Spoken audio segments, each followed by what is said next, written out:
They were designed to be the best. They met enemies face to face, endured tragedies and enjoyed victories. They went down in history due to the bravery of their crews. They are the ships that deserve to be called naval legends.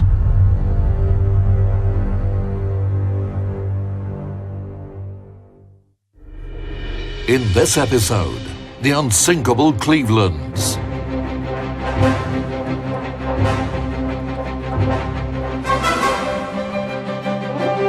One of the sites in Buffalo, New York State, is USS Little Rock, stationed at the local Naval Museum. It is the last remaining Cleveland-class light cruiser. Built in great numbers, these ships boasted good survivability and were considered the heaviest light cruisers in the history of the U.S. Navy. In the 17th, 18th, and first half of the 19th century, a cruiser was not a ship type. It was just a light ship. It could be a frigate, a brig, a brigantine. Their mission was to disrupt enemy communication lines. What is a naval battle about? Somebody wins and somebody loses. Then you should make use of the victory accordingly, which means disrupting enemy communications. And these lines are all over the ocean, as enemy ships are crisscrossing here and there. So your cruiser should be crisscrossing here and there too. She would go to the north, go to the south, go to the west, go to the east. This is where the word cruise comes from. She makes crossings, chasing enemy ships.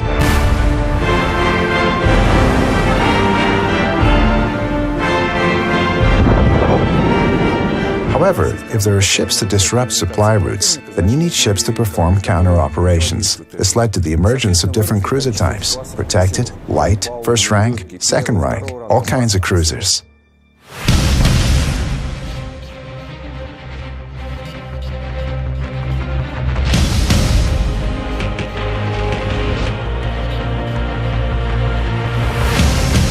As you see behind us is the USS Little Rock.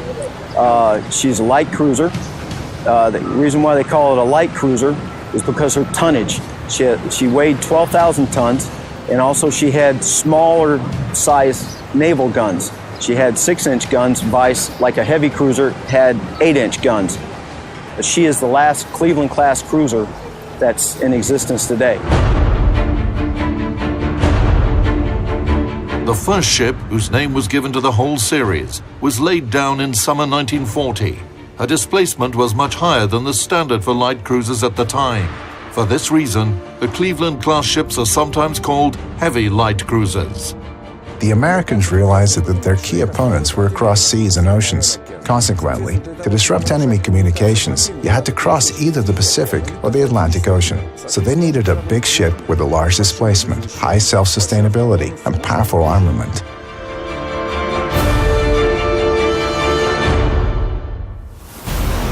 Key specifications of the Cleveland-class cruisers: total displacement up to 14,300 tons. Length 186 meters, beam 20 meters, draft 7.5 meters. Armament: primary armament, 12 Mark 16 guns in 4 turrets, caliber 152 millimeters. Dual-purpose artillery, 12 Mark 12 guns, caliber 127 millimeters. Anti-aircraft artillery. Different ships of the series were equipped with up to 28 Bofors and up to 20 Oerlikon autocannons.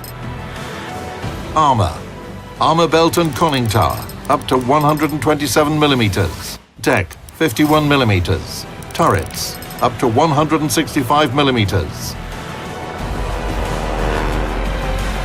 Air group, 4 float planes. Maximum speed, 32.5 knots. Cruising range, 11,000 nautical miles.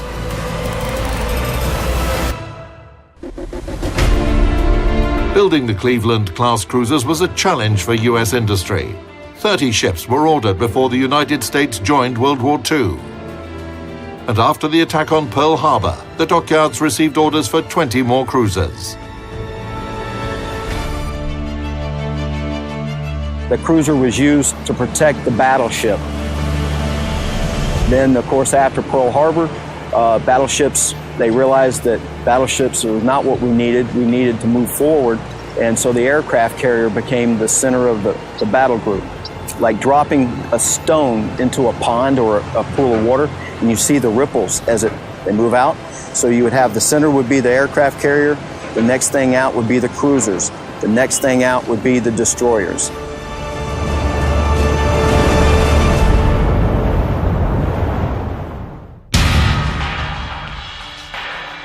Since the Cleveland-class cruisers were constructed during World War II, the US Navy wanted to have them armed as heavily as possible.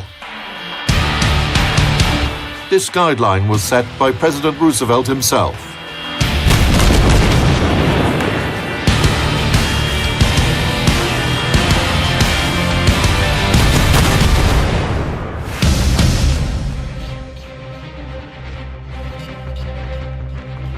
Besides the primary armament, which consisted of powerful 6-inch guns, the Clevelands also featured formidable anti-aircraft artillery. 12 5-inch dual-purpose guns and up to 50 Bofors and Oerlikon barrels could surround the ship with a wall of steel, and not a single enemy aircraft was able to breach it.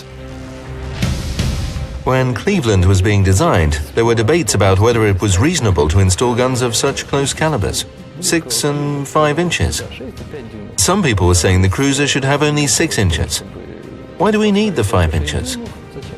Others insisted on having only 5-inch guns. On paper, 5 and 6 inches look virtually the same. But the point is that a 6-inch shell weighs twice as much as a 5-inch one. So it has a much greater impact on enemy ships, a much greater destructive force. The President's instructions were fulfilled with the utmost diligence. Virtually the whole deck was dotted with gun barrels.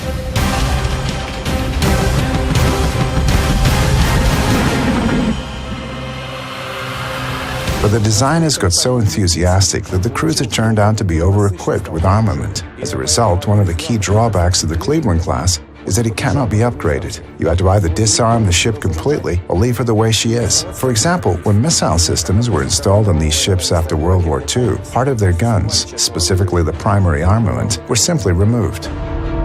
Currently in her configuration now, she only has one triple 6-inch turret and one 5-inch gun. All the rest were removed. But she did keep her 6-inch gun, and she actually has the only 6-inch gun left in the world. However, Cleveland's above-water hull became heavier, and this affected her stability, an important parameter for ocean vessels.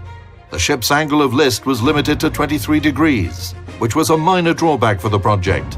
It was compensated by the other seagoing qualities of the ship. Despite a lack of stability, the cruisers demonstrated superb survivability during the war. The key factor here was not the ship's design, but the excellent work of their damage control parties. The cruiser receives damage, even when it's critical, and in just a few seconds, everyone is running, taking measures, doing their job. And after some time, a ship that was going to sink in 15 minutes is back on an even keel. Her engines are running, and she is sailing again, sometimes even continuing to fight. A good example is cruiser Houston, which was severely damaged by an airdrop torpedo in October 1944. All her engine rooms were out of order. The ship took on 6,000 tons of water, almost half of her displacement, but remained sailing. Her team had saved her. The most interesting thing is that the first torpedo damaged the hull, and the whole engine room was filled with water. When the ship was being transported to the Hawaiian Islands, she got hit by another torpedo. As a result, having a displacement of 13,500 tons, Houston took in so much water that her displacement became almost 21,000 tons. In other words, she was completely filled with water, but she made it to the port.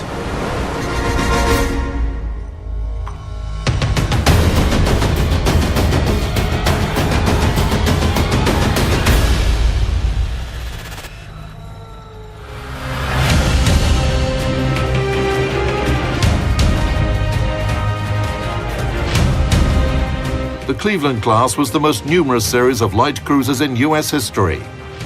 A total of 27 ships were built.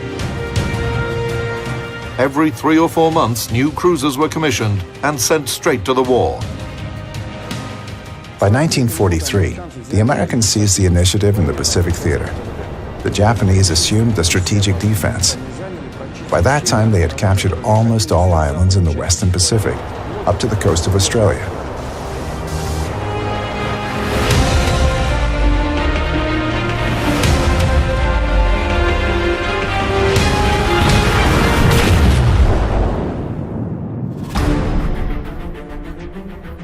The United States launched an offensive on multiple islands with Japanese garrisons on them, ready to defend to the last breath.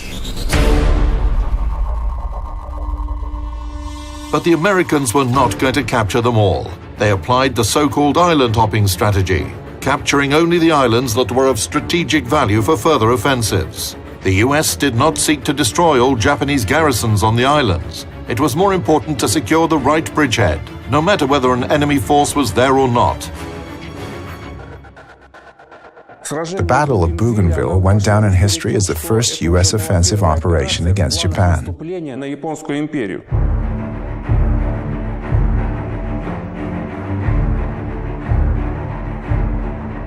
The Bougainville campaign was part of this offensive, part of the island hopping strategy. It was actually a bit grotesque because US forces were deployed on Bougainville in a place where there were no enemies. The Japanese were stationed on this island, but in a different part of it. So the Americans were deployed there, but didn't try to capture the whole island, only the part they needed. For the Japanese, from their standpoint, this was an unthinkable impudence. Deploying next to our base, where we have plenty of troops, plenty of ships, plenty of aircraft, right here within a stone's throw. And what are they going to do? Okay, they've deployed their forces here. They will probably attempt to capture the whole island. But they are not trying to capture the whole island. How can that be? Bougainville was immensely important for the United States, as Japan's major air force and naval base, Rabaul, was just 400 kilometers northwest of it. Powerful forces on Rabaul were preparing to advance to the south and southeast. By that time, Tokyo was controlling almost the whole of Southeast Asia, half of China, and hundreds of islands in the Pacific Ocean, from Sakhalin and the Kurils in the north to the Solomon Islands in the south. The Japanese suddenly saw that the Americans were at their door, next to their most powerful naval base. Something had to be done. Everything they had at hand, all cruisers and destroyers stationed at Rabaul at that moment, were sent to Bougainville. In the evening of November the 1st, 1943, an imposing Japanese squadron left for Bougainville. It consisted of heavy cruisers Miyoko and Haguro, light cruisers Agano and Sendai, 6 destroyers and 5 transport ships carrying 1,000 troops. The Japanese force was to land on the island and defeat the US Marines, who had just been deployed to the coast of the Empress Augusta Bay.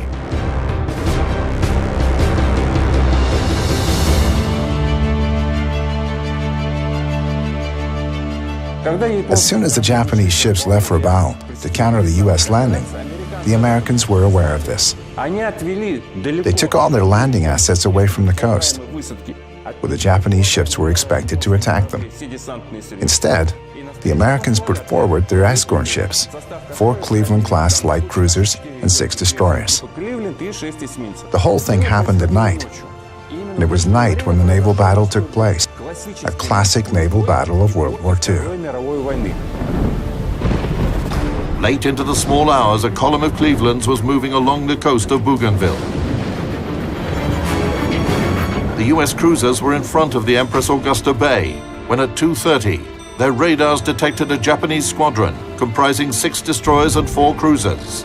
The US force, led by Admiral Merrill, deployed into combat formation, and its destroyers attacked the enemy. At 2:46, the US destroyers made their first torpedo salvo, but the Japanese ships changed their course, and the torpedoes launched by the Fletchers missed the targets. However, the maneuver broke the Japanese formation and sent it into disarray. This is when the Clevelands opened fire at cruiser Sendai. Primary armament shells severely damaged the Japanese ship. In this turmoil, heavy cruiser Miyoko ran into a friendly destroyer, cutting off part of her bow.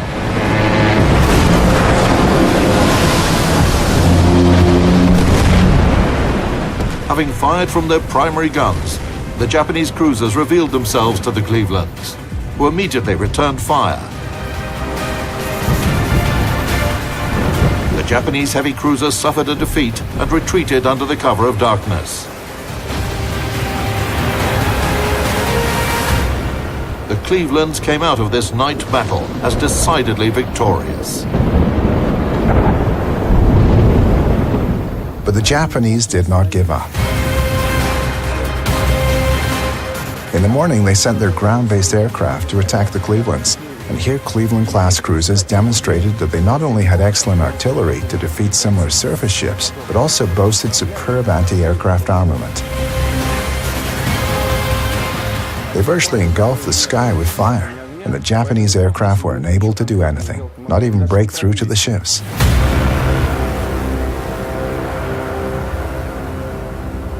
Having repelled the Japanese aircraft, the U.S. forces approached Rabaul and delivered an airstrike. Basically, the Americans fulfilled their mission. At the same time, the Japanese garrison on Bougainville proved to be as firm as samurai. They stood till the end, till August 1945. They started breeding cows and growing vegetables there, because no more supplies were coming from their home country. They were surrounded. The Philippines had been liberated from Japan, and so forth, but the Japanese garrison stood. It stood till the end.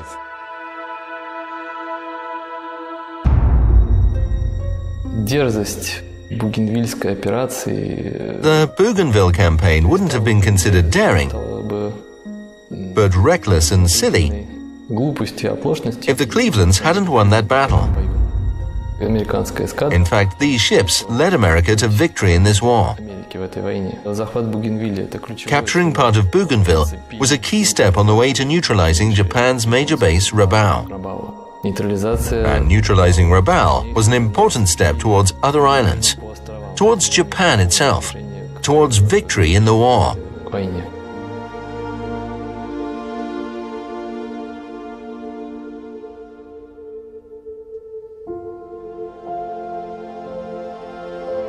The Cleveland-class light cruisers went through the Pacific War with flying colors.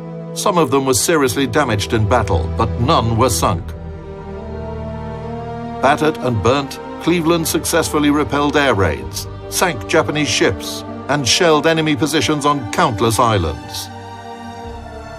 Apart from the 27 cruisers, the hulls of the Cleveland-class ships were used to build 9 light aircraft carriers of the Independence class, which had a significant impact on the outcome of World War II.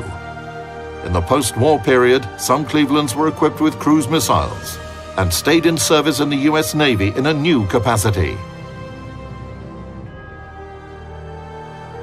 When you read about the history of the Cleveland-class cruises, it may seem like they didn't do anything special during World War II. Some battles, some operations, some damage. There's no glory.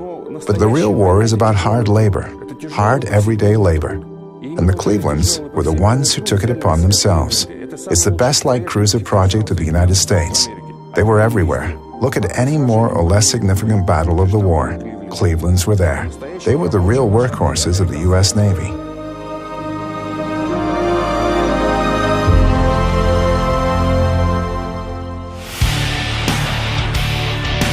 USS Little Rock is the last remaining ship of her class. She served as a missile cruiser until the summer of 1977, when she was decommissioned. Today, the former squadron flagship is a museum in Buffalo, and her menacing appearance embodies the pride and glory of all Clevelands.